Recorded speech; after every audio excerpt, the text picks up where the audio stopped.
Assalamu alaikum, hello and namaste. Welcome to another inspiring episode, number 78 of the Limelight.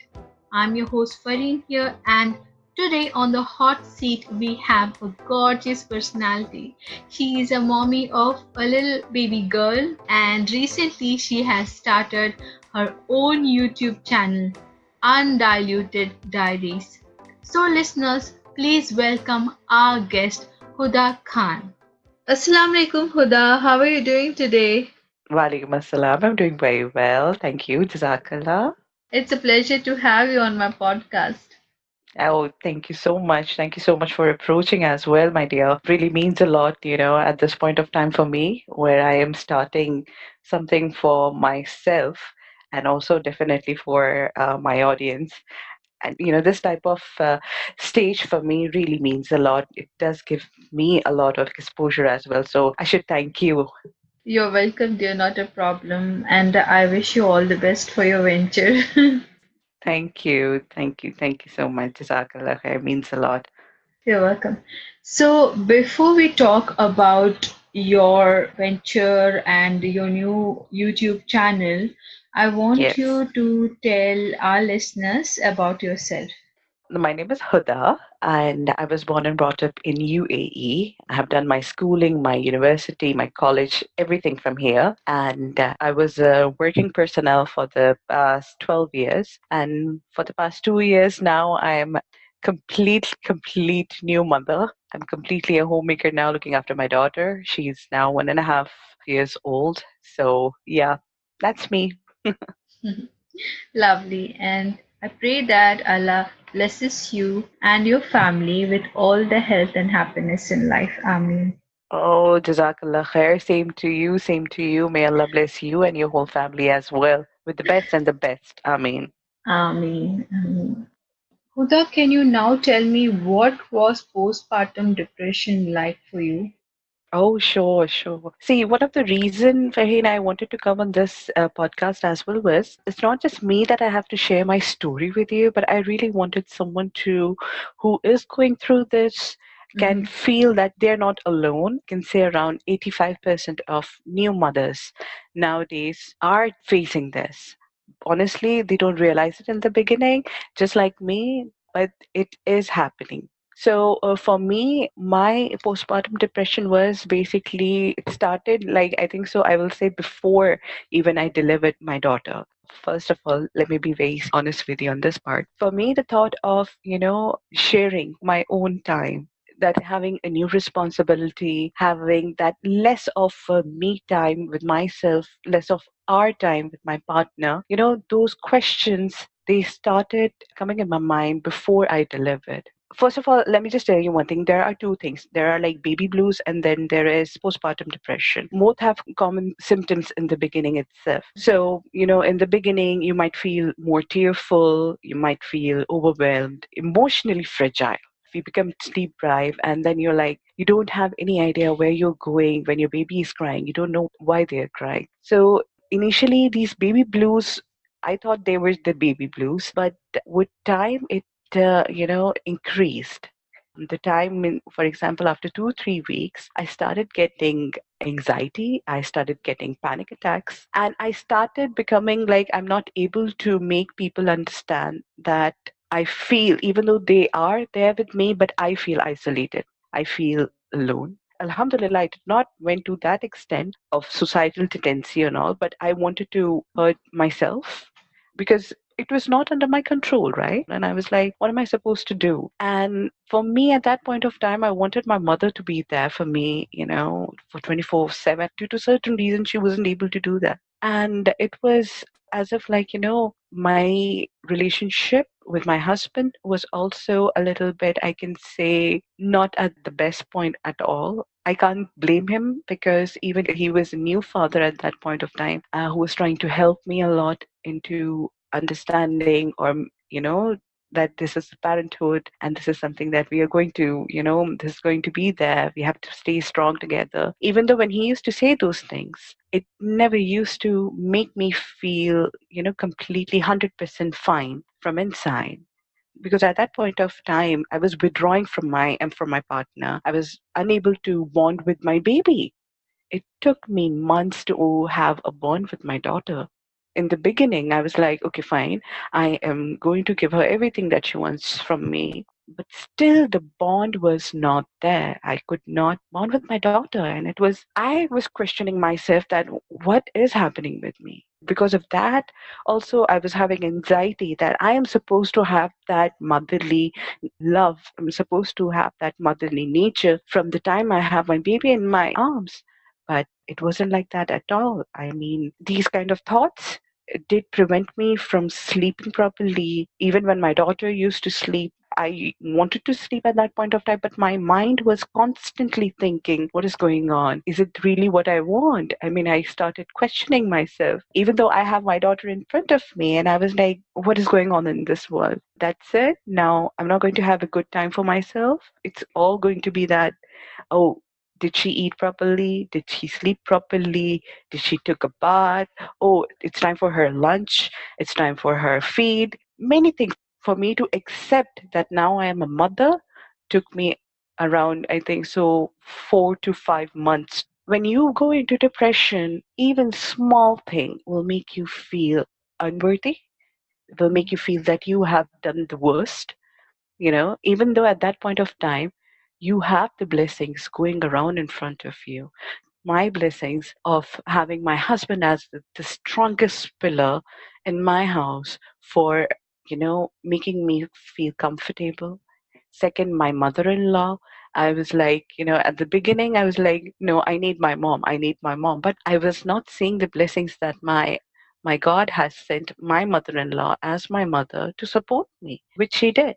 But at that point of time, you don't realize it. You realize it once you are out of this depression, when you're out of this abyss where you are in, where you feel that, oh, it is a bottomless pit. It is never going to end. At that point of time, you will not realize. But once this is over, you will realize that those people who were there, standing just right in front of you, were the biggest blessing that God had sent at that point of time. So, yeah. It was really nice that you spoke about what you were going through and dealing with these kind of things. It gets difficult because we humans are so complicated with emotions in our minds. Yes. We don't know what it goes. Sometimes, even though we seem to be happy, inside there are things troubling us. True. So, how did you deal with the postpartum depression and how did you come out of it? I'll just put it in bullet points for you. See, Mhm. first of all, very, very beautiful thing was my daughter was the one who I can say 60% she made me come out of depression. I mean, I remember that she was around 5 to 6 months. And when I used to look at her eyes and that eye contact that she gave me in return and that smiles that she gave me in return, that gave me, an understanding that no, this is a beautiful phase of my life and I need to accept whatever has started in my life as being a new mother. So I think so my daughter, her smiles, her eye contacts and her, hugs and cuddles made me 60% come out of the depression phase. Secondly, it was the pep talk that I did to myself. You need to sit down and you need to give yourself a talk that whatever has happened has happened. This is the reality, that now you're a mother. This is a new chapter for you. And you need to make yourself understand that you don't need to go hard on yourself. You don't need to do self judgment and you don't need to criticize yourself.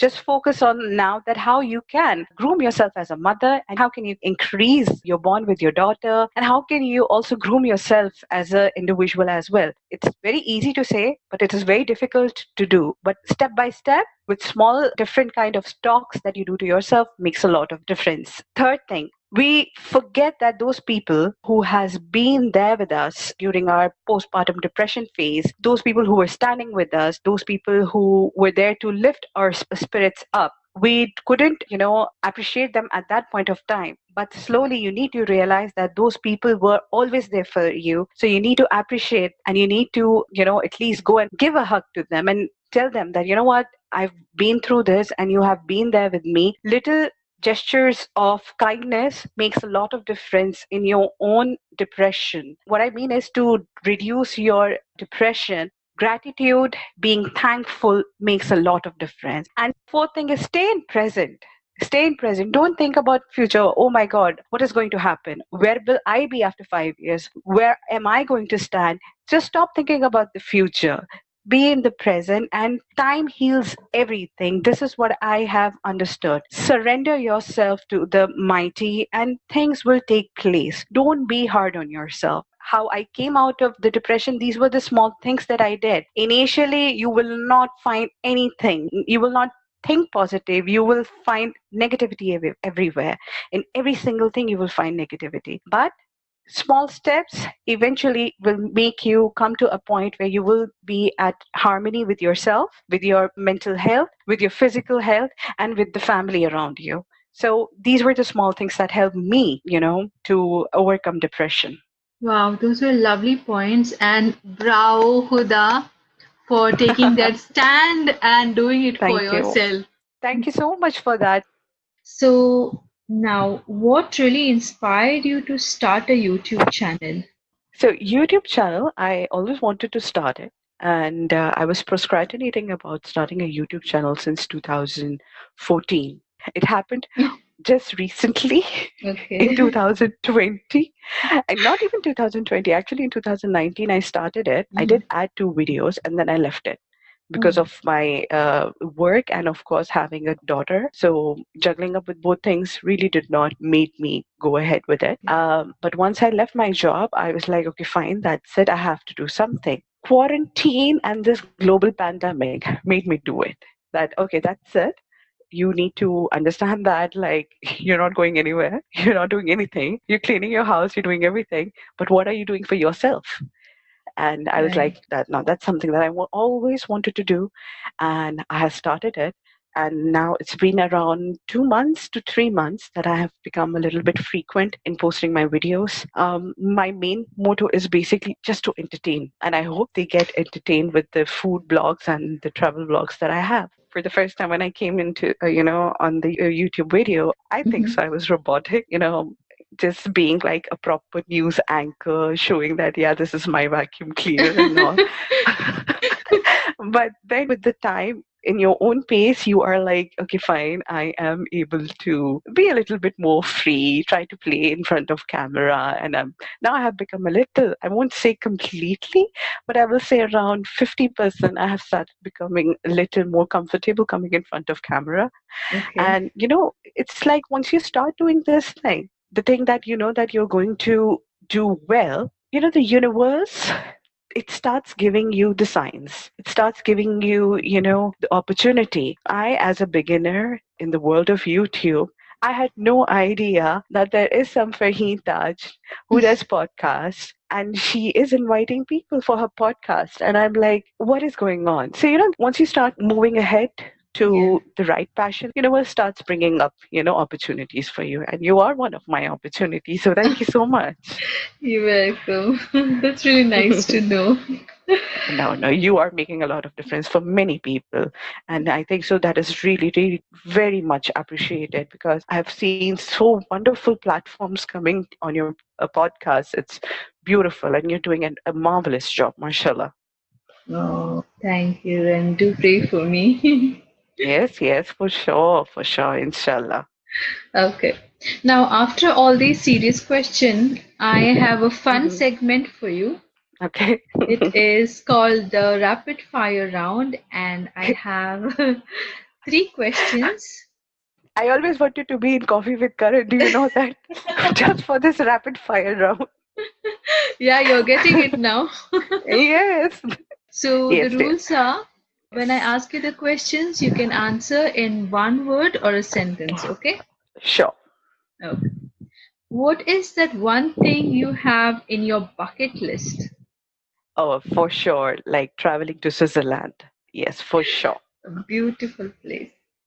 It is. It is. Yes, Yep. great. Second question is, are you a morning or a night person? Oh, definitely night person.